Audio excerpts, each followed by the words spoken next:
All right. Hello, everybody. We are back on the Reese Moby podcast today here with Jesse James. And I will just let you introduce yourself because I think that there's a lot that could be said. Sure, there's plenty that could be said. Who am I? It's not an easy Big question to ask. question. Yeah. We're multifaceted beings, and I'm maybe a little bit hard to pin down because I've shifted around a lot in life, and um, I've been many things. I've worn many hats. So we can get into at some point my sort of origin story as a magician way back when. From age 10 to 15, I was a magician. Now I'm 30, so it's been 15 years since my performing days. And in that 15 years, I've had a lot of different jobs and I've become a woodworker. And so I've kind of started a small woodworking business, if you can call it a business. It's more like um, it's an art outlet. And I tried to make it a business, and it turned out there's other ways to make a business that are a lot less frustrating than running a wood shop. So I am still working on being an entrepreneur. I'm early in my journey as an entrepreneur, and I still make things out of wood, but I'm writing on the internet. I started my own podcast about 6 months ago, and so that's been really fun. Podcasting is really cool. I like to have conversations with interesting people, and so Yeah. I'm excited for today. Uh, but I think your questions will do a better job at pulling out of me a real Yeah. bio about who I am than I can do Yeah. on the spot. That's wonderful. Yeah. And the further we get, the more people will find out. Basically, I just love to have you on here. Like I've seen your posts and stuff, and I was like, okay, this is a guy that I need to talk to. He seems like he's dipping his feet in so many different things. You're an incredible writer. The podcast, I've not listened to any. I think I've seen some clips though. But yeah, just podcast, creator economy convention, and now that you mentioned the woodworking, which maybe I've seen a post about if you've shared that because I feel like I remembered that. Um, is really cool because I kind of like learned the woodworking basics building out the van. Like we bought our camper van this summer, pretty much stripped it because we were like, okay, we want to build our own bed, we want to build our own cabinet, things like that. And I had no idea how to do this. But my uncle, he also sounds pretty similar to you. He kind of does it as an art, will sell it every now and then, just kind of doing it for fun. And he did a lot of furniture and just things like that. But he was like, "Come over. I have all the tools. I will guide you. I will tell you what I suggest, but I'm not going to do anything for you." And I'm like, "Cool. Yes, please. That sounds so fun." So I went from like not being able to set up a saw. Like I looked at this thing, like a table saw folded up on the stand, and I'm like, I don't even want to touch it because I don't know what to do. From that to being able like we built our whole custom cabinet in our van with the drawers, doors, everything like that. And now like looking at it and living in that space for 2 months that we built, and we're like, wow, we're our dishes are in this cabinet that we made. We are sleeping on stuff on wood that we put together in the right way and we're not falling, That's very and that's satisfying. yes, it's so rewarding. And I learned like pretty quick. Now, obviously I'm not an expert and I don't know what I could build. I'd probably stick to building things for myself, just in case. I don't think I'm that good yet. But that transformation came so quick and I love it. I definitely see that in my future. Yeah, woodworking was very special to me in my school years, and then years later when I finally got my own tools again, I just I fell in love with it. Wood is a magical medium to work with, and working with your hands to reshape material is rewarding in many ways. So, you can begin with a vision in your head and a uncarved block, so to say, and shape it to your liking. So that's why Yeah. uh, that's why my name has become Jesse James Carver. Uh, my real surname is just annoying to explain to people how to spell, and it's not that memorable. And I thought I'll separate my online identity a little bit from the family. So, Jesse James Yeah. Carver. is It's my got such a great ring to it. I love that you incorporated that into your name, like into your being.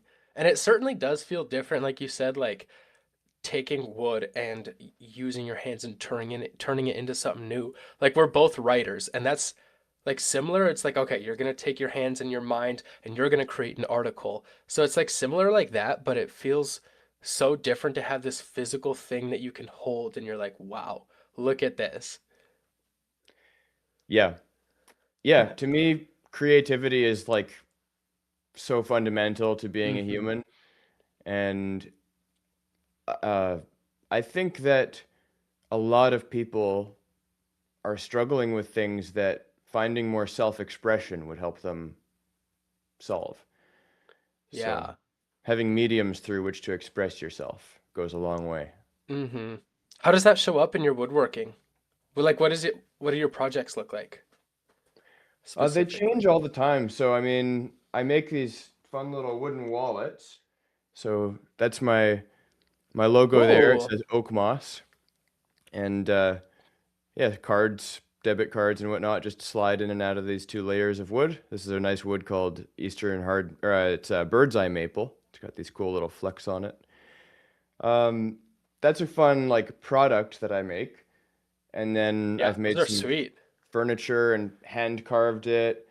Sometimes I just work on a carving. You see this little mask over here. Hmm. Uh, that was partly me and partly a friend of mine who he comes from a indigenous carving tradition, so he carved half of it and then got me to carve the other half to make it symmetrical. So I like to have fun with it.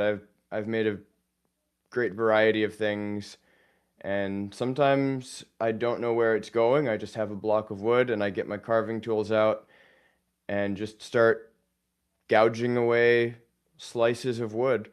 And it's just satisfying. It's like I don't always have to know where it's going, but taking a sharp piece of metal and relatively gently pushing against some wood that you think of as a hard material and finding out, oh, with a sharp enough tool, this is actually soft material. And you can Yes. just slice, right? And take shavings away and so it's a contemplative practice. When I'm shaving away thin slices of wood, I like to think about all kinds of things. And in life, oftentimes it's about finding out what are those thin shavings that move us toward our vision, right? And there's a lot of metaphors Yeah. in carving, but you know, if we too forcefully try to get where we're going, like across the grain, we can neglect to realize sometimes the path of least resistance isn't a straight line, right? Hmm. It's going with the grain. And so I'm also someone who likes to read um, the texts from the Eastern traditions of philosophy, and so like Taoism, and going with the Tao is a great metaphor for this. Yes. Yeah. I feel like that certainly connects so well when you bridge that gap, and it's really cool that you have. And it's like just getting to not knowing where you're going, but seeing like each piece come up. I love when you said that you take like what you think is a hard material, but it's actually very soft and very like malleable. I don't know, that just it just stuck with me a little bit. And I think that's because it kind of just breaks some immediate beliefs that you have, like going back to the like metaphor outside of just the wood. It's like things may look like they're tough or they're hard, or it's like that's the same wood that frames a house and like a strong, powerful structure. But Right. then in a different medium or when you use it in a different way, it's actually very soft. It's extremely gentle. And then, like, literally soft too. You sand it down and rub your hand over it, and it feels like the most beautiful thing you've ever touched. But it's like, yeah, it's just one thing that's literally just a tree, which sounds so funny that can do all of these different things. And now you connect it to like Eastern spirituality or philosophy too. It's like, that's beautiful. I'd love to hear a little bit more on that. Yeah, well, there's a lot of there's some fun terminology that comes from the East, like wabi sabi is a term that refers to like sort of the perfection of imperfection. And so if you look at a lot of like old Japanese style of building bridges, for example, like a small bridge over a nature stream, you might see that there were tree roots and there were things that were used sometimes even while they were still alive so that they continue to grow and strengthen. And so you're kind of using the natural forms of nature to create something beautiful instead of purely imposing a vision onto it. And so the bridging of the Eastern thought and my craft of wood carving, that really began when I started realizing what I wanted to write about could merge these wide-ranging interests that I have. And it just sort of struck me one night. I was sitting there writing essentially a list of all my interests. And so there was Powerful. three main headings. It is a very powerful exercise. I definitely recommend people do it, where you create like a topic tree. And so I made three main headings. What are the main categories of my interests? And I found out, okay, there's art, there's philosophy, and there's psychology. Well, then I started dividing those into all their subcategories of interests that I have. So in psychology, I could look at therapy, healing. Oh, suddenly art connects philosophy. Okay, art, philosophy, and psychology, those are very intertwined. And Yeah. so I was trying to think of a title for my newsletter. And in Zen Buddhism, there's the concept of the uncarved block, which in essence, it represents something like unmanifest potential, but it's not like necessarily all the possibilities in you know being referenced to with the word potential. It has some kind of specific nature, the block, a block of wood, or you might think of it as a metaphor for yourself also. And so you have a nature. And the uncarved block is sort of about seeing into what that nature is. So as a carver, I might look at a block of wood and ask, like, what does it want to become? Uh, without getting too funky or mystical about that. Just it might have it might have I want to be careful how I say it. I mean, in some sense it's like it wants to become something, but it also is just intrinsic in what it already is. It has a nature. And so as a carver, I can try to utilize its nature to pull out something interesting. And so then I realized, oh, I can flip this term, the uncarved block, and I'll call my newsletter the Unblocked Carver. And what that refers to is all of these interests, because there's all the Eastern mysticism, the Eastern philosophical traditions. There's my interest in art and art therapy. There's my interest in psychology. And the Unblocked Carver, yes, it kind of refers to me. Like the title of the newsletter is Jesse James Carver, the Unblocked Carver. Yeah. But it's also a sort of way of thinking that I want to talk to people about, which is how do you become an unblocked creator, which is my podcast title, Unblocked Creators. And how do you unblock your creative power? How do you tap into that potential that is your nature and yet often is blocked? And it's blocked by all kinds of things, right? It's blocked largely by how we're conditioned. So cultural and social conditioning um, can often stifle the development of a personality, right? And I'm very much into Jungian psychology. Carl Jung had this idea he called individuation. And individuation had to do with the relationship between the archetype of the self, let's say capital S self, and the identity. So let's call that the lowercase self. And you might call it the ego. but the relationship between the two, he would describe the development of the personality as sort of a coming to terms with all the fragments that the ego may or may not identify with, but are parts of the self. And so he described also the archetypes, right, into contact with these transpersonal sub-personalities, in a sense, that we all share. There's sort of these aspects of the psyche that you can come into contact with. And if you don't make them conscious, then often it turns out we misperceive reality in a variety of ways. We can get back to the topic of magic and illusion with this. Um, but it tends to mean that we're going to project things onto reality and misperceive and then miscalculate things about ourselves and often box ourselves in too rigidly.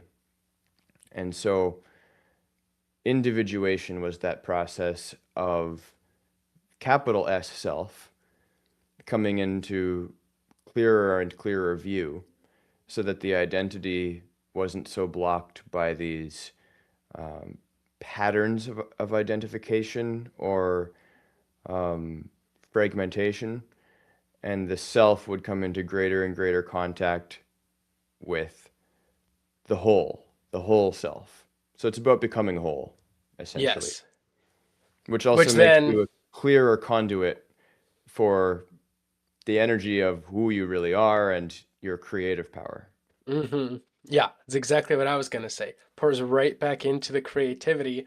You're unblocked, and then the Carver side of the self is completely free to make what that block is meant to be or what that calling is. And then I love that so much because then it allows you to go inward and to feel and get in tune with that and say, like, okay, what is this block supposed to be? What is this newsletter supposed to be about? What is this podcast supposed to be? What am I supposed to ask you next? I don't know. Yeah, yeah. It's like, What yeah, do I it want my allows life you to to look go like? back inward. Yeah, exactly. Once you are unblocked, going down. I love that. I love how interconnected all of this is. Your three topics, the title, even the surname, like pseudonym that you gave. I think it's all super connected, and I love that because I don't think that many people are that connected. That probably goes to show how unblocked that you are becoming. I hope so. I hope Yeah. so. What have you found that you were blocked in personally?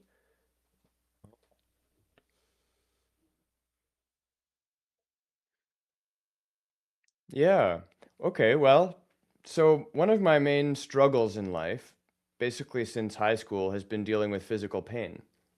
And Mm-hmm. so quite significant upper back pain has sort of defined a decade of my life. And I've pursued a lot of healing modalities, have seen a lot of chiropractors and, taken all the recommendations. Some of them didn't pan out so well. But what I've found is that there is a major psychosomatic component. The mind and body aren't really separate entities. And so I'm not sure if Carl Jung said this explicitly, but I believe some of his work sort of implied that the body is the subconscious mind, at least to some extent. And then the body's relationship with all of culture and history is sort of the collective unconscious, so to say. But the unconscious mind, it's there's a lot being computed and processed that saves the conscious mind a lot of trouble and a lot of energy. So it's all about efficiency. But there's a lot of problems that come into play with that because sometimes efficiency overlooks something. And what I discovered a few years back was that a lot of chronic pain is, in essence, it's perpetuated by suppressed emotion. And so my first encounter Mm-hmm. with that, I was aware about the idea of repression and repressed emotion, and I'd had some experiences of exploring the depths of my psyche. But someone named Dr. John Sarno wrote a book about healing back pain. I think it was called Healing Back Pain. And he found out that he was able to help the majority of his patients who had chronic pain by outlining his theory that it was repressed rage underneath the surface.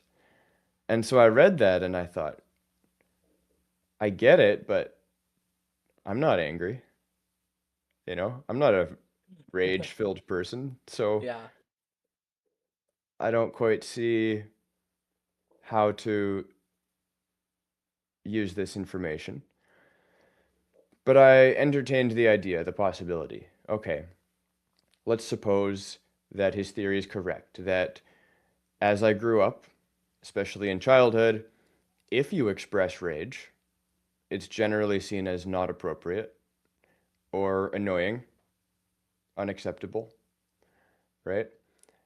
Even though sometimes life is going to poke you in ways that justify anger, right? Like no person has ever lived a life without any anger. Yeah. It'd be Unless, scary if they did. right, like what's bottled up in there? So I started investigating, and I've explored a lot of different tools like breath work and yoga, and some of these tools can actually help to access what's going on in the subconscious mind. And also journaling, writing is huge.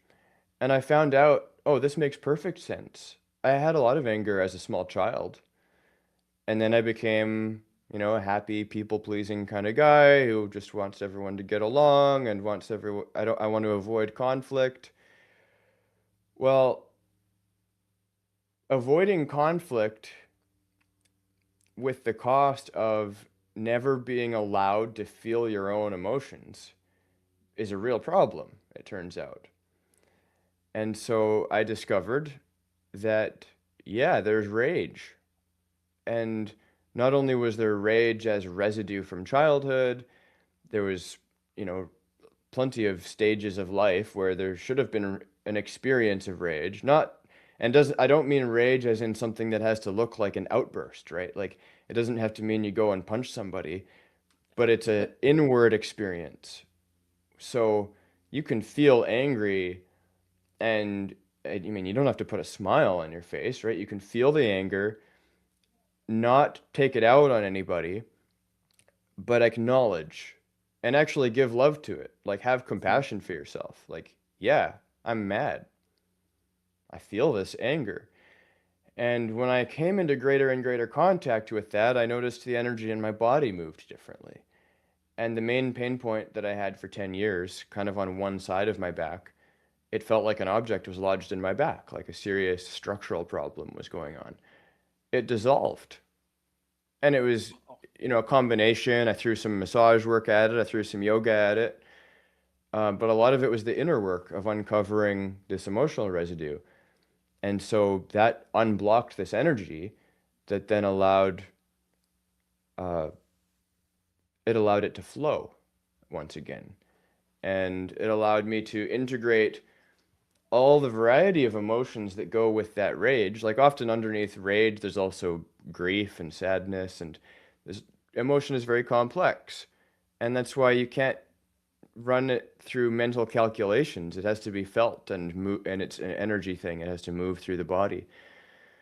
And so that's been extremely insightful for me, is realizing that my carving practice, my yoga practice, my writing practice, creativity in general, all of this to me is maybe 20% about the result, the finished essay, the finished piece of art. And it's 80% about the process of moving energy around and coming into contact with the fullness of my being and not not diminishing or not seeing anything as bad in terms of feelings that come up. Like it's better to feel grief. Your life is actually more enjoyable if you feel grief than if you pretend, you know, I'm just going to be okay with, my dog died, or my family member or friend died, or uh, a relationship ended, or a chapter of life ended. Like life is full of loss. And so there's grief involved. And there's beauty in that. Yeah. There can be joy and beauty even in grief. Yeah. That's the experience that we get. It's not that we have to go through it. I love that. I have sat with anger before, like literally feeling anger or even just littler things like crabbiness or annoyance or something. And then when I am aware, which doesn't always happen, but training up the muscle, when I'm aware of that, I'm like, fuck, I'm angry right now. And I'm like, okay, actually, where do I feel this in my body? And then I do feel it, and I'm like, okay, I'm gonna feel this as much as possible. And I just sit with it, and usually it goes away. When I try to feel what it's like, oh, gone, because I gave it the attention that it wants. Like, your emotions are just trying to tell you something, usually. I mean, probably 100% of the time. Usually we can identify what they're trying to tell us, and all they're asking for is a little bit of attention. So you Yeah. give it that, and you're like, okay, yep. Or even being angry or being in rage sometimes, and like just admitting that. Like I've been very angry sometimes, and I would just tell my girlfriend or my friend or whoever I'd be around is like, gosh, I'm feeling really angry right now. In the same tone that I just said. Not like, oh, I'm angry. Just, I'm really angry right now. Just in Yeah. a very normal tone. And it just gets it out there. And immediately, I don't know, are you familiar with the maps of consciousness? I don't think so. Mm. Basically, it's um, by Dr. David Hawkins, and he calibrated many different emotions on a by muscle testing, and the calibrations are 0 up to 1,000, and it's a logarithmic scale, so it's not just like 20 is double 10. It's more exponential, more than exponential. um but the turning point on that scale is like 200 points. When you calibrate at 200, that is courage. And courage brings you into truth, because when you are courageous, that is you standing up for the truth or telling the truth. Anger calibrates at 150, below 200. So when you're feeling angry and you simply say, wow, I'm really angry right now, you're telling the truth, you immediately go to 200 Yeah. into the more higher frequency feelings just by Yeah. telling the truth about it. And it's I love like, that. If I remember correctly, because I've seen David Hawkins like levels of energy yes, sort of spiral, uh, and below anger is apathy. yes, So it's, yeah, apathy. I just pulled up the chart, calibrates at 50. so that's very interesting because that means that, and people idealize skipping steps. Like if you demonize Hmm. anger, then you think if I'm apathetic, I just need to go to up to love. Yeah. And it's like good fucking luck. You Yeah, can't you're just skip your completely anger. jumping. Yeah. Yeah. So to get up to those higher levels, like to get to courage, it's better to feel the anger. And then you Hmm. have the courage, and then like you said, courage opens up now the ability to feel that totality of your anger and whatever's going on, but you're not taking it out on anybody. Now you have the courage to embody it, use it as fuel, and move beyond it, and then eventually be acting from more of that high energy level where there's Yeah. more of an embodiment of compassion and love, right? Yeah, that's wonderful. Then you feel unblocked. Then the Carver can come Exactly. out. Yeah. That's But it's a awesome. perpetual practice, right? We're always kind of sent back down by different things that happen in life, and even just throughout the day your energy level fluctuates, and if you have low physical energy then you have um, less capacity to go to those higher levels, I think. But so it's to me it's about having like an ecology of practices that allow you to practice becoming aware of the state, and and then what's just up, what awareness would get me just up a level rather than idealizing some essentially it's an identity problem, right? Like if I'm someone who's friendly and not angry and that's my identity, then if someone pisses me off, I'm gonna just like let them walk all over me. Yeah. Because you're like, oh, that's not who I am. I'm not angry. And then boom, repressed into the body. Yeah. Yeah, so I think people who have the type of problems that I developed that turned into chronic pain, which was my brain thinking it was protecting me. In day-to-day life, it was like, oh, this emotion isn't acceptable. So let's just block some blood flow to this part of the body and tense it up and produce physical pain as a sort of constant reminder there's some problem that needs to be looked at. And a lot of people who develop that sort of issue are people pleasing types of people, and they don't want conflict. And so there's a boundary problem, right? People often feel like asserting your own boundaries is like rude or something, but then they're okay with everyone else doing it. Everyone else can assert their boundaries, but I can't. And so Yeah. I had to learn, like part of allowing my flow of energy to be optimized and then therefore to actually be able to show up better for people in general meant that if someone uh, disrespected me, it doesn't mean I have to have a reaction, but I'm allowed to have a response, right? I'm allowed to tell someone, basically, don't treat me that way, right? And uh, that's also partly about the desire to be liked, because Yes. we're like these primal um, tribal beings, and we want to be accepted by our tribe.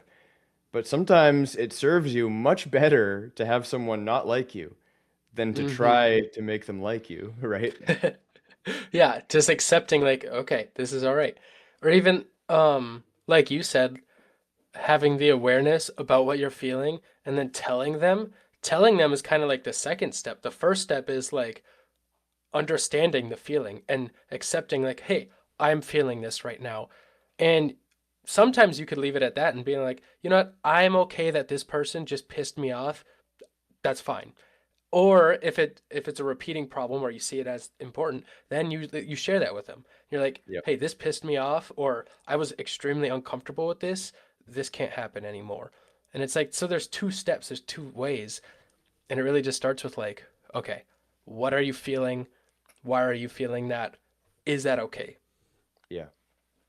Yeah. I'm certainly no relationship expert, but if someone's interested to gain more of the skills to navigate that, I really recommend Marshall Rosenberg's system, nonviolent communication, especially in the context of more intimate relationships. How do you express your needs and boundaries without causing other people to feel the need to be defensive? That's a challenging Yeah, skill to develop. that sounds super powerful. I've not read or looked into it. I believe that's a book, right? Yeah, Yeah. nonviolent communication. hmm Yeah, it's good. Um, but gosh, I just lost my thought right there. Oh, I got it back. That happens often. See, just being courageous and saying, "Oh, I lost my thought," up to Yes, truth, and then boom, it comes right to you. It works. yes, Proven example, yes. live. Um, it feels like a lot of people in kind of this generation, like my age, I'm 20 or 30, so it does kind of seem like 20s, 30s. A lot have kind of been in the mind of like people pleasing more than I feel like past generations were. Where everyone's like, oh, I have to be respectful. I have to be nice. I have to make sure that they're happy. I can't upset anybody. That sounds like more and more of a common pattern. And I'm wondering if that is more because it's like they're repressing their emotions, and because that's not let out, then they feel like they have to just keep that guard up and not upset anybody, because then, like you said, with the identity, it's like, oh, that would be attacking their identity then, and it kind of creates that loop a little bit. It was just an idea I had. It's like you get into it, and then it just keeps going deeper and deeper and deeper. Yeah, interesting. Yeah, I couldn't speak to necessarily um, what the malaise of modernity comes from exactly, Yeah, but yeah, we live in a yeah. different generation and probably in some ways more emotionally disconnected with technology, social media, and in other ways we've been encouraged to get more in contact with it. So it's hard to say Mhm. what's where we're at Yeah, with yeah, it is. What is everybody in this entire generation thinking? I don't really know. It's yeah. it's interesting to have that juxtaposition though. And I think like yeah, there's certainly people like doing podcasts and writing wonderful newsletters for people. And then also on those same platforms are people spending 8 hours a day scrolling and can't remember any of it on the same exact platform. So Yeah. yeah, it is just interesting. But yeah, what do you say to all of it? Yeah, Speaking that's a good point. on that though, um, your creator journey. I'm super interested to hear how you got into it and what led you up to the creator economy convention. Because I remember when I was first seeing things about it, like last year on my feed, I was like, wow, this is a thing like already. This is amazing. Because it just seeing the creator economy of people just building businesses based on their skills and interests, I was like, okay, this is going to be huge. But the convention of gathering people and speaking and really building that in-person community and event around it, I didn't see that happening for maybe another 5 or 10 years, and now it's already happened because it feels like we're still early. At least that's where I feel. But yeah, I'm just curious about your journey and leading up to the creator economy convention. Yeah. Yeah, I appreciate those thoughts. You know, Of course. it does feel like we're still early, but it's funny because everything happens on a different time scale than it used to, right? Like in the past 20 years, so much has happened technologically. More has happened than the previous 100 in some sense, right? Like early computing, it was decades of advancement before computers became consumer level products. And even then, it was another decade before they became average consumer level products, right? They didn't even have a graphical user interface for a while. And so you had to know how to use a command line interface to even own a computer. So, because technology is speeding up, it feels like, oh, well, like Joe Rogan's podcast has been going on for like 15 years now. Mhm. So it feels like it's been a little while.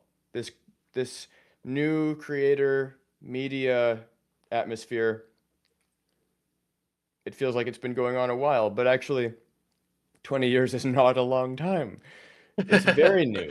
It's very new. It's a whole new paradigm. It's like saying, it's like if agriculture was just invented 50 years ago and we're like, oh, it's been around a while. Like, no, it Yeah. hasn't. Society has not caught up with this yet. This is No. brand new. Mm. So you're right. We're very early to something that's huge on the horizon. It's a massive part of what the future holds, you know. I see it as a whole new economic paradigm emerging, and I'm still working on putting my finger on it. I've been sort of investigating, and you'll see a newsletter come out soon that is sort of a deep investigation into the past and the future of the creator economy. And Awesome. we're calling the convention now. We've pivoted slightly. So Mm. I've been speaking with Dan Coe, and his newsletter is called Future Proof. Yes. And we decided the event itself is going to be called the Future Proof Creator Summit. Ooh. So partly because I'm actually not a huge fan of the term creator economy, the more I think about it. Um, I felt that a little bit for myself as well. yeah, it's interesting. It's like it's a useful term for a stage transition, but we're all creators. So people have started using the term creator as if it only applies to like digital entrepreneurs. Mm-hmm. Well, what if you're ceramics artist. You're obviously a creator. And what if you don't have Instagram and you live in a little village somewhere and sell your ceramic stuff? Like you're a creator. Yeah. More So, creator than a lot of people just writing on the internet sometimes. right, absolutely.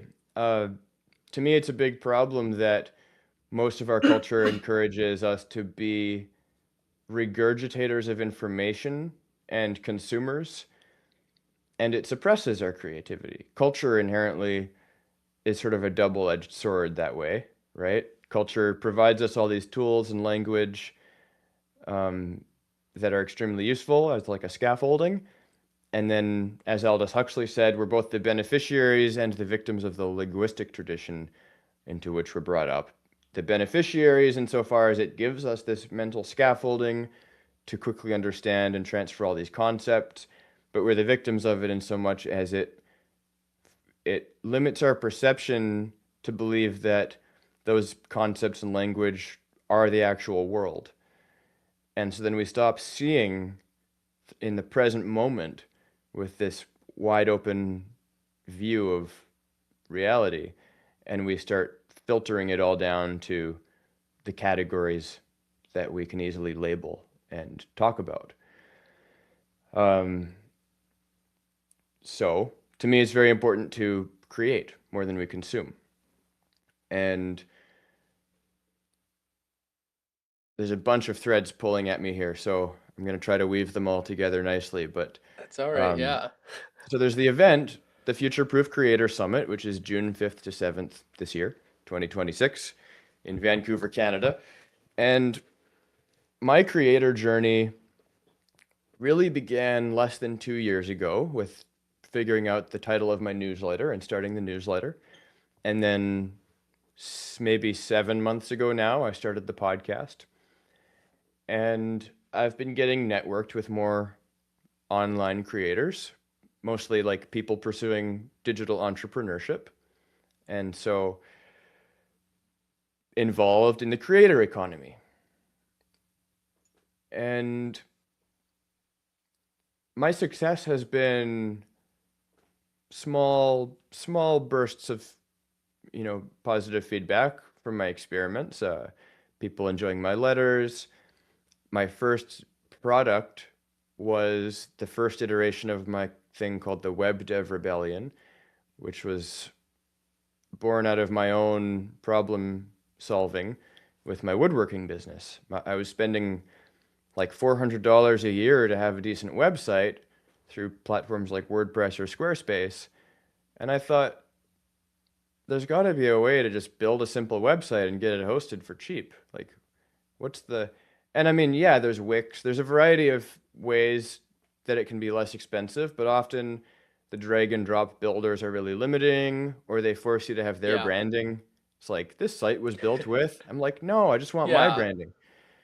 So I learned some HTML, some CSS, and then AI caught up with us. And it's like, if you know the basics of the languages of web development and you know how to prompt wisely, you can use Cursor, which is like the modern version of VS Code, to build websites and really fast and relatively easy. Like if you have some basic tech proficiency, web dev is easier than ever.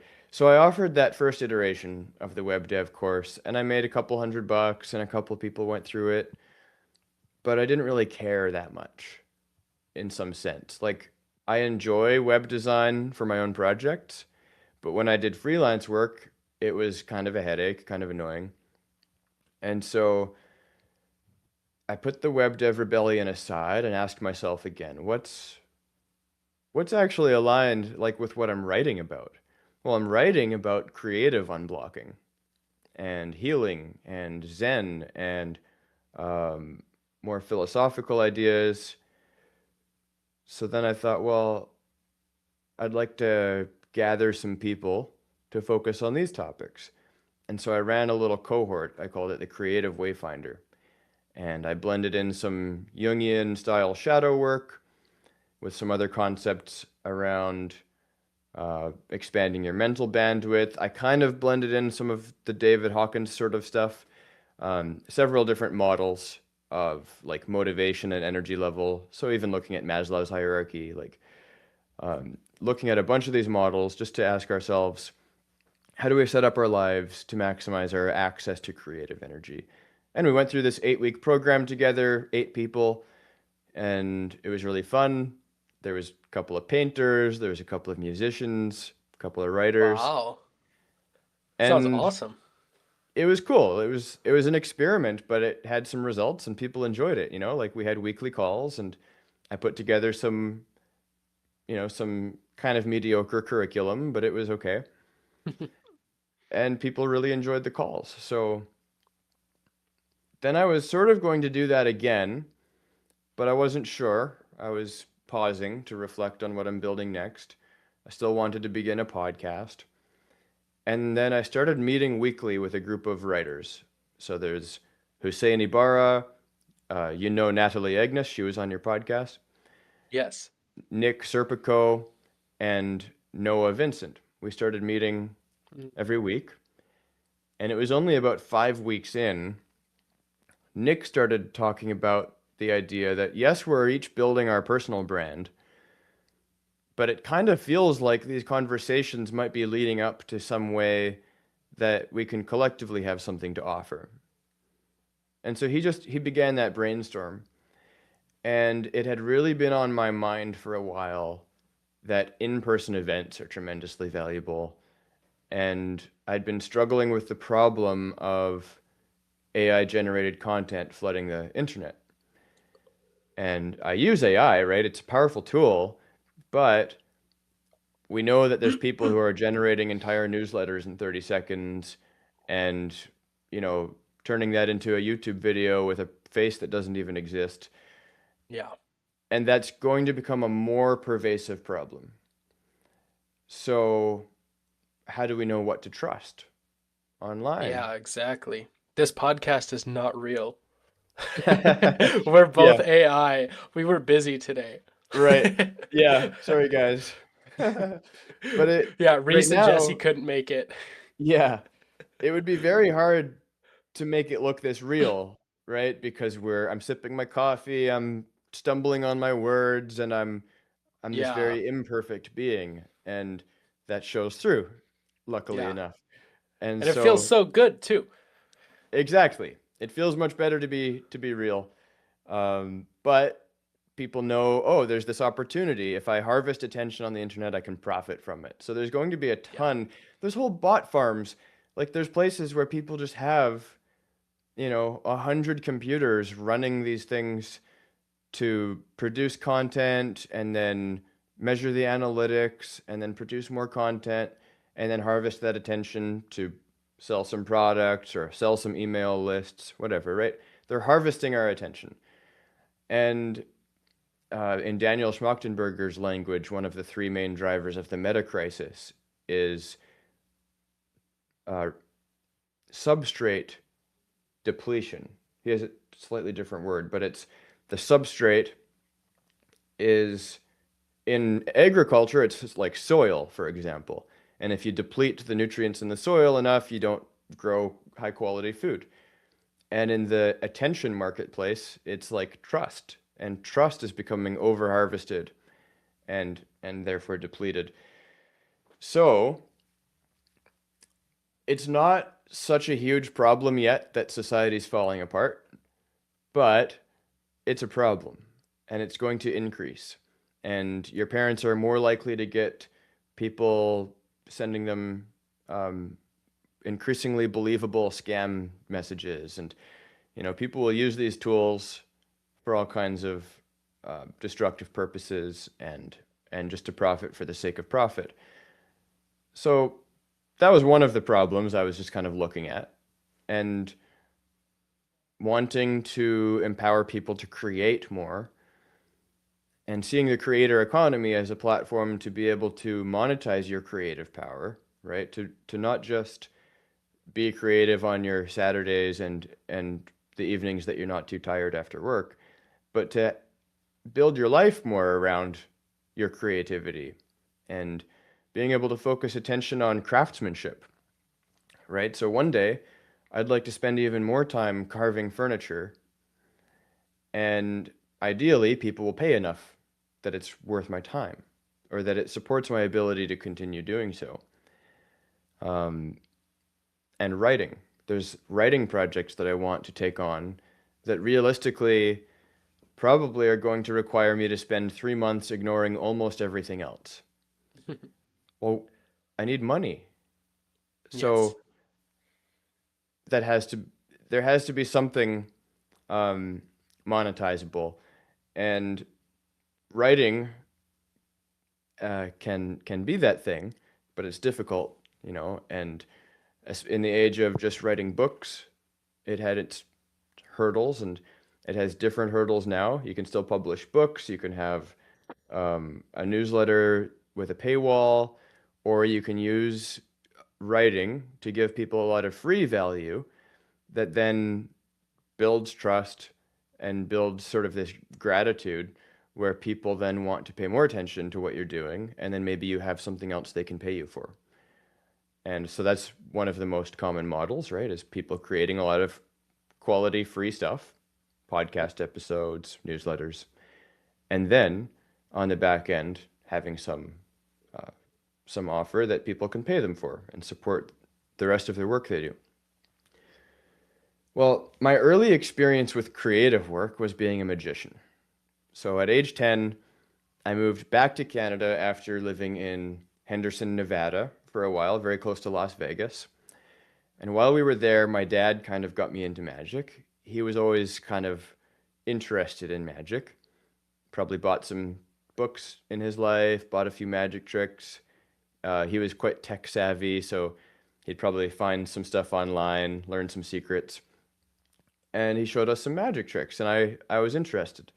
We went to some shops in Las Vegas, and when we returned home, I found a mentor. I sort of had this lucky situation where someone who was willing to teach me some magic in one paid lesson recognized my real interest, recognized that what he taught me was really going to be utilized to uh, entertain people and be an artist. And he offered then to come over weekly for free to teach me magic. And at the time, he had been doing magic for 20 some years. So that was an incredible blessing and super exciting that as a 10-year-old kid, every Wednesday afternoon, I'd look forward to this magician coming over and teaching me whatever he was excited to teach that week. Yeah. That's And wonderful. it was truly wonderful. And then my dad joined in. And so I did a few shows, and then my dad and I started doing shows together. And for 5 years, we performed at hundreds of kids' birthday parties, fairs and festivals, uh, some churches, all kinds of settings where we did magic shows and had a good time as father and son on the weekends and made money, right? So we would charge, a few $100s for most shows, and then we would each take $50 from that for personal savings, and the rest would go into this shared pot that we'd use for traveling. And generally, that would mean traveling to magic conventions. So one of the great secrets of the magic world is that it's a club, man. Like once you're a magician, Vancouver has the largest magic club in Canada, and there's an international brotherhood of magicians, sisterhood as well. And you'd go to these events and you'd be surrounded by like minds, everywhere from hobbyists to professionals. And even some of like the more famous, well-known magicians would sometimes show up at these conventions. And so suddenly you're surrounded in such a way that you can't help but absorb not just, the secret to this or that magic trick, but more so the whole art form of being a magician, running a business as a magician, um, understanding the art of illusion such that you might evolve routines of your own instead of just buying something from Penguin Magic. And it was just a wonderful time for 5 years. So I moved on and got into photography and special effects, and I was just always a curious kid who had lots of interests. And as a teenager, I maybe got tired of hanging out with dad every weekend and getting in front of an audience and having to perform, right? I was going through my own stuff. So I moved on from magic. And then years later, another example of in-person events being really impactful for me was after discovering psilocybin mushrooms and similar compounds having a very profound impact on me, having some experiences that changed my understanding of what I am as a human being, the planet that I live on, the ecosystem I'm part of, um, communication between non-human beings, and fungi are incredible beings. You know, there's several miles of mycelium, which is sort of like the root system for mushrooms, in under one footprint of old growth forest floor. And so there's this incredible network of living systems beneath our Yeah. feet. And I started becoming aware of all this, and then I found out in Vancouver there was something called the Spirit Plant Medicine Conference. And when I found it, it was like the sixth year that they were doing it. And there was people gathering who were scientists, psychologists, random people like me who were interested in these things, who gathered to talk about psychedelics and plant medicines and how are we going to integrate these things in our culture maybe more maturely than we did and than we tried in the 1960s, with Tim Leary telling everyone to tune in, turn on, and drop out. The 60s had its um, positive side, don't get me wrong, but it failed in some sense because psychedelics just became demonized as drugs. And the conversation around drugs became very simplistic. And so we missed out on the nuance that we could have had, which could have helped a lot of people overcome depression and overcome addiction and overcome chronic pain and all kinds of things.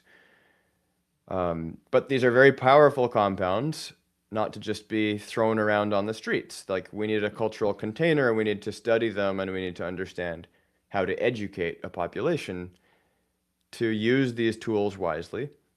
So these conferences made me feel less alone, for one thing. It was like it wasn't just my friends from school and my parents who were worried, it was scientists talking about mushrooms. So suddenly I was surrounded by people who really understood what I was interested in. Mhm. And I made lifelong friendships. You know, there's people who I met at those conferences who became very important friends to me and partners in different ways and, you know, creative allies. So those are two examples, the magic conventions and the spirit plant medicine conference, which I went to like 7 times. They had such a profound impact on me.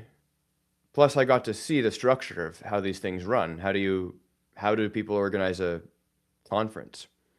And some of them are at hotels. Some of them are, uh, there's a variety of types of venues they can operate in. And um, generally, you have a list of speakers who get up on stage and present talks, but you also have opportunities for all the attendees to connect with each other in different ways. Sometimes these types of events would have an after party. Okay, so here I am, fast forward to my creator journey. I'm writing the newsletter. I started the podcast.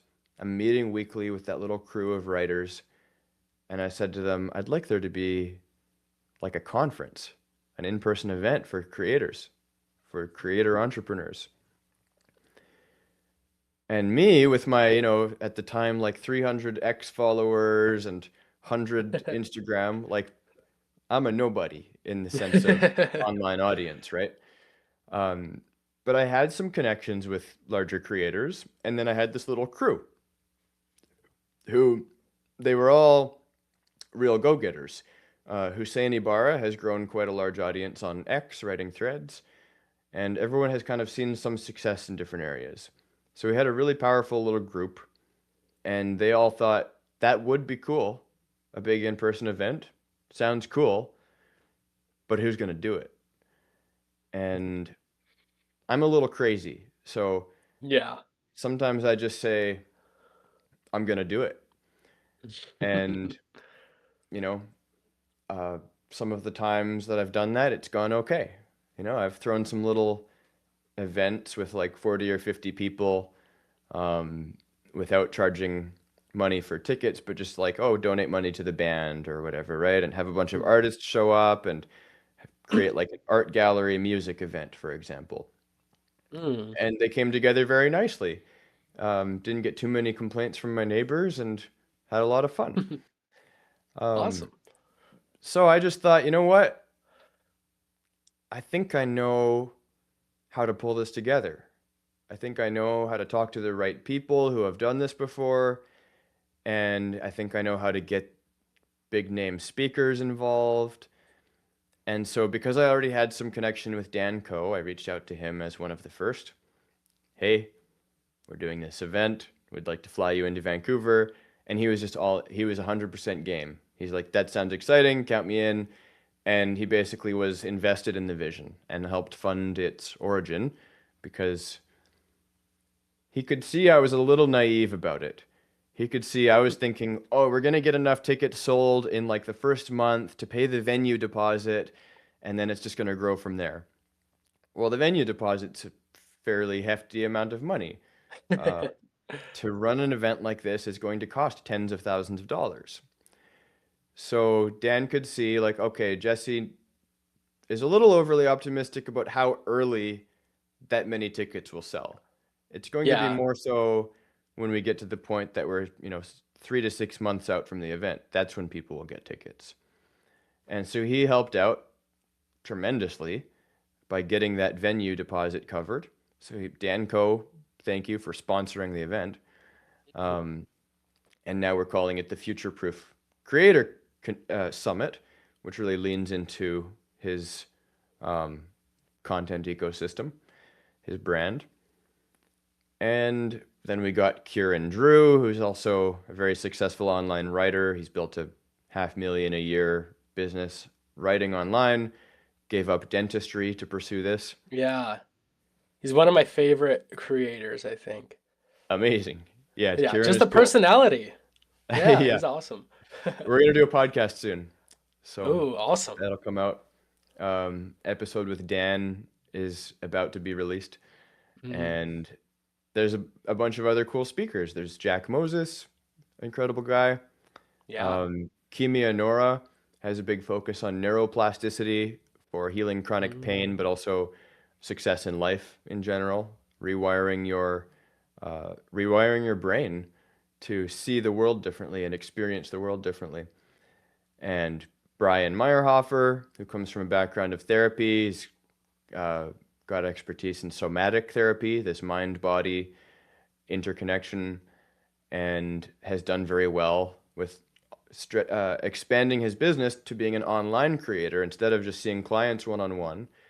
He's created a business where he can talk to uh, thousands and thousands of people and help people heal. yeah.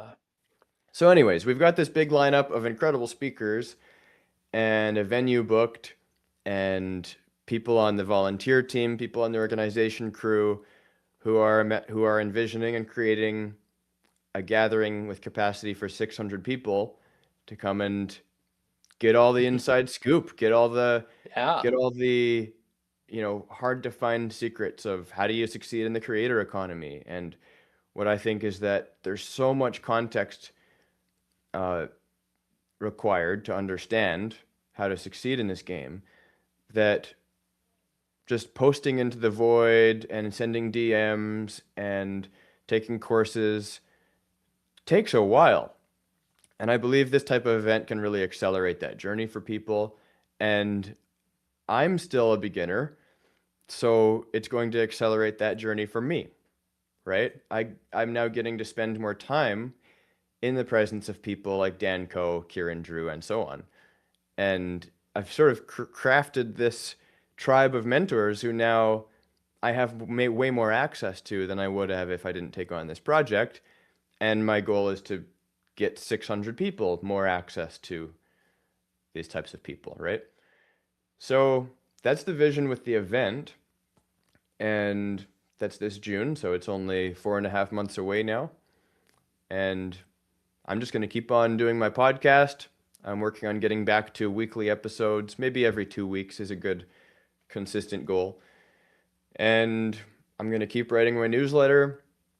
I'm building a new version of the Web Dev Rebellion, um, because I do want more people to have that problem solved. Like I can launch websites really fast, and that's been very fruitful for me. Even with this event, to get the initial buy-in from all the speakers, it helps to be able to whip up a landing page. It needed a lot of improvement. Yeah.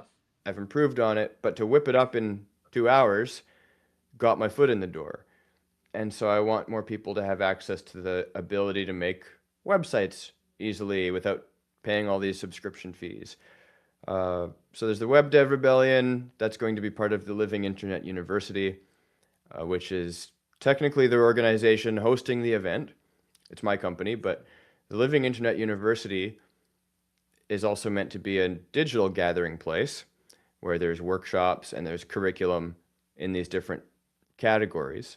So I'd like for there to be someone to help build sales and marketing and copywriting training. I'm working right now on the web design training, and I'm probably going to run the Creative Wayfinder 2.0.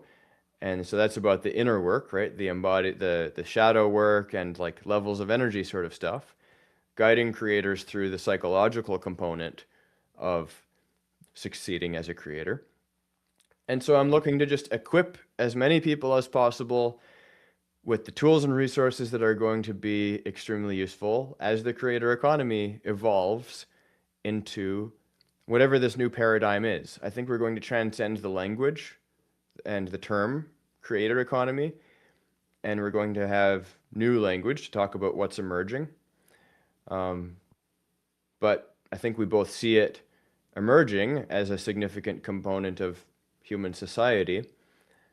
And so, how do I help that process along and help more people go from being consumers, especially in this age of infinite media, where infinite content, practically speaking, can be produced that is mostly not valuable to your actual life, to your actual goals, to your well-being.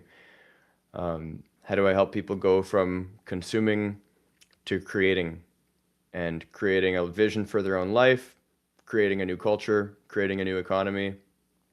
And so that might sound a little grandiose, but I don't want to play small. I'm only here for a little while, and Yeah. I don't know how long, so I'm going to cause the biggest ruckus I possibly can. Yeah. And you're succeeding. You're doing it. You're in the process of doing it. You're a wonderful storyteller. I gotta say that. Thank you. I was drawn in that entire time. I Thank love it. you. That means a Yeah. lot. I want to keep working on that. Storytelling seems to be one of the most powerful things for creating change in the world. And I think that's goes right back into what you just said about like, yeah, there could be like infinite content out there of no value, but then you get the story behind it and you're able to tell people like, okay, all of these connections of your interest go into your newsletter name, which led now into this creator summit, which is like that was all connected from the start of this podcast to now.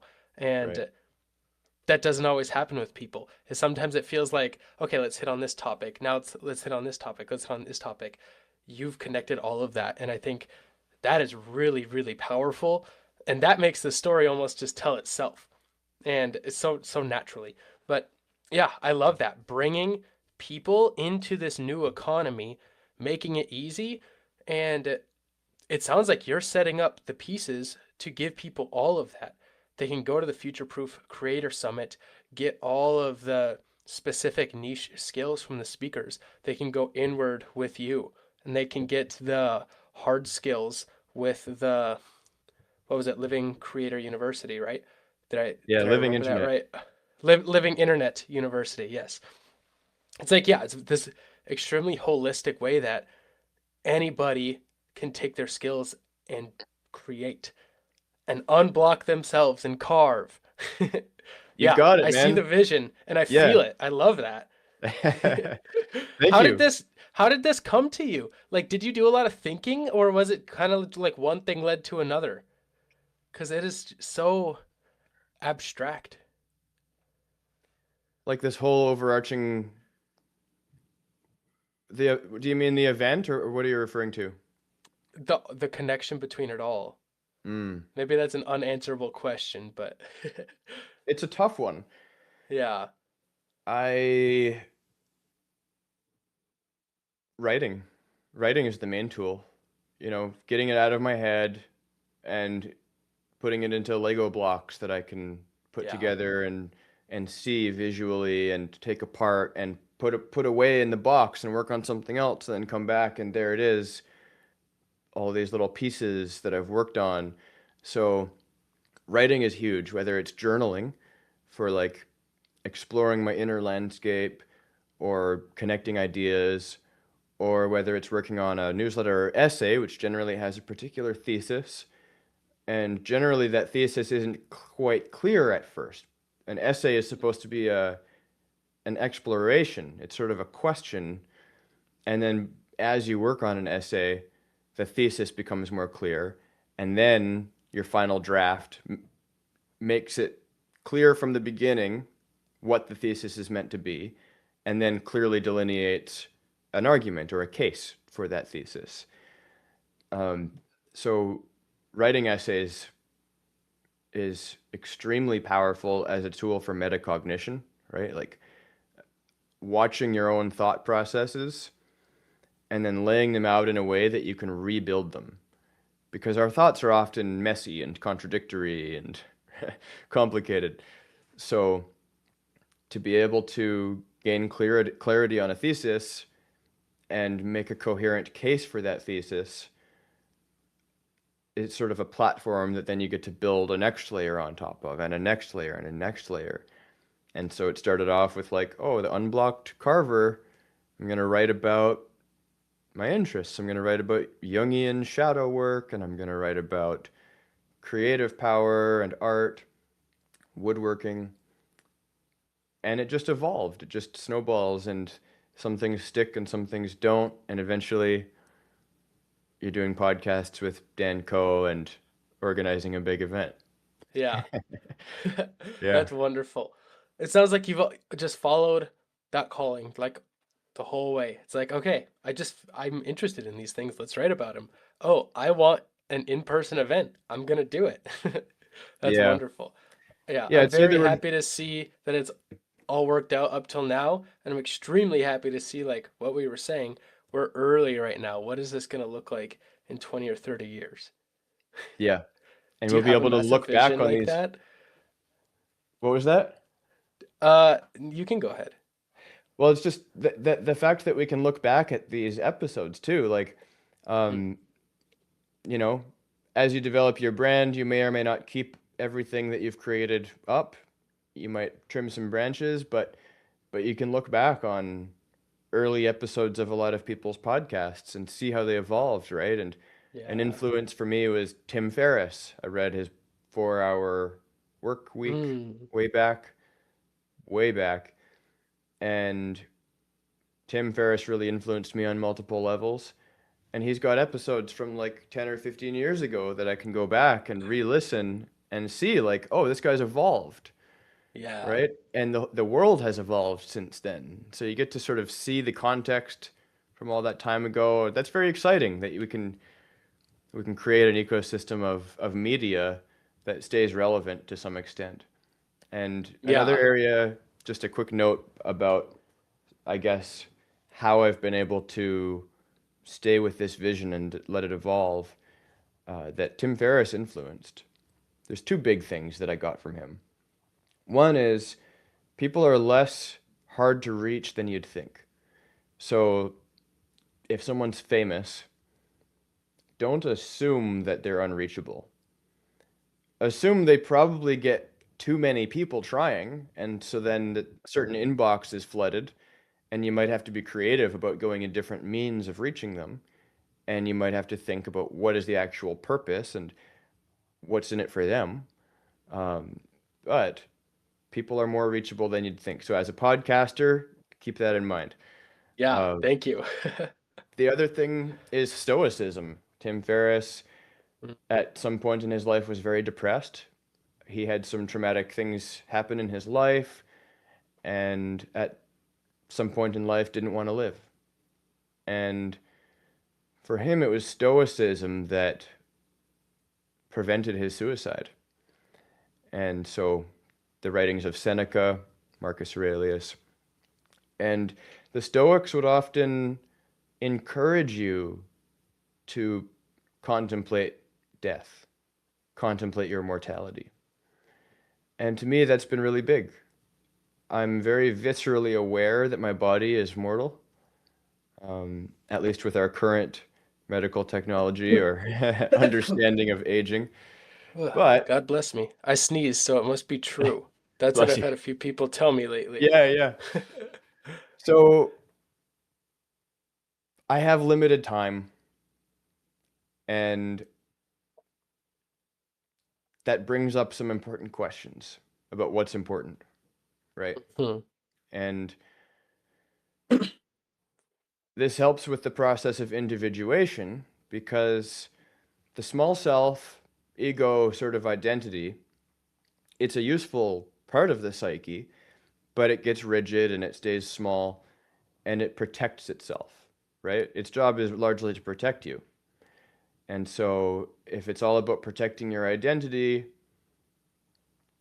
then you don't get to integrate these higher levels of awareness and like contribute your real gift to the world and express yourself fully and fully enjoy life because your energy is going into protecting an identity, which in some sense isn't even real, right? So why would I spend my life protecting my identity if instead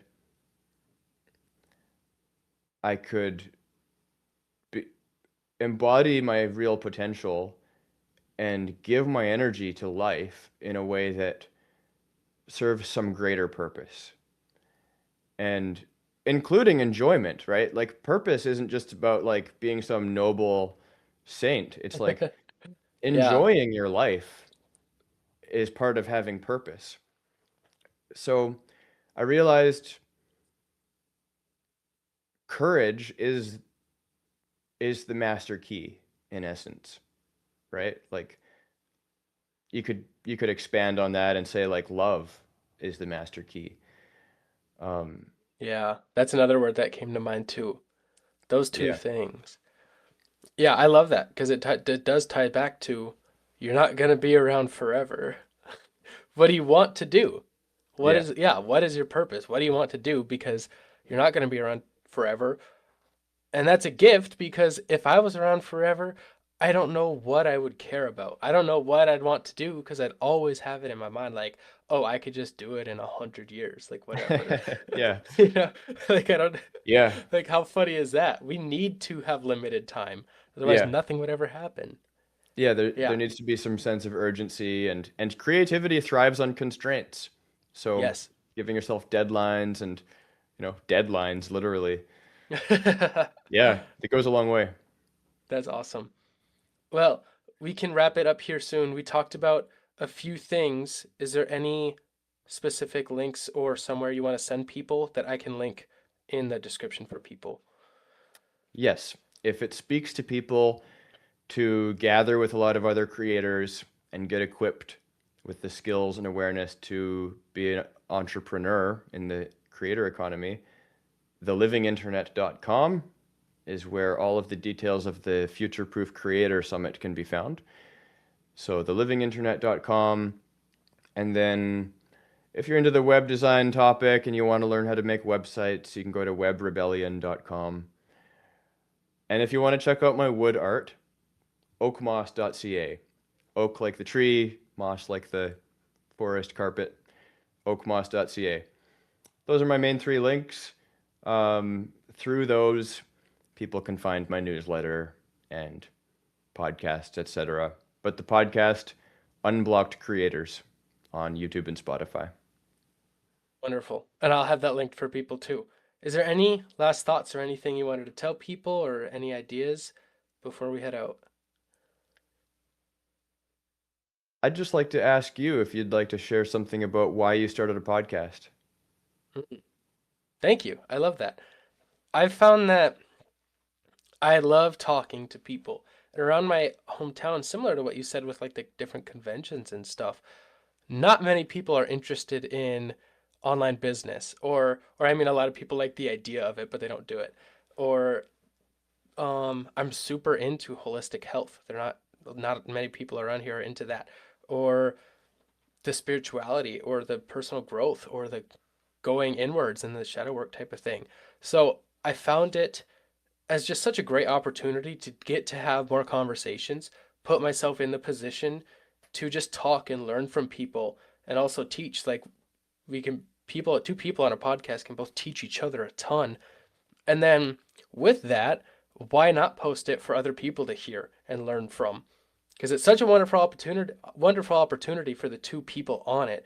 And then you can share that and then you can turn it into clips that get more views and help more people. And it's like it's taking a good thing one time and expanding it in so many different ways. And then not only that, but I have my audience that I will send to this. You will have yours that you will send to this. The past guests have sent their audience to my podcast, so they might keep listening. It just sounded like the highest leverage way to spread positive ideas. And it was like, this is wonderful. I have to Yeah. do this. So I've had a lot of fun. After I did two episodes early 2024, and then I did one last October, I believe. And then I started it up maybe a month and a half ago now. And after I started it up, like for the fourth episode, I was like, wow, I have to do more of these. And I reached out to so many different people that I've read their content or have talked with in the past or something. And it was like, do you want to get on a podcast? Do you want to get on a podcast? Do you want to get on a podcast? Because I was like, this is so fun. I have to do more. Yeah. So yeah, I've just loved it. And I really appreciate you coming on and adding to that experience for me and everybody else. Thank you. Hey, thanks, Reese. I'm honored that you invited me on, and I think you made a smart choice starting this podcast. So Yeah. I'm excited Thank you for very you. much. Yeah, let's I talk again appreciate soon, you. man. Yeah, for sure.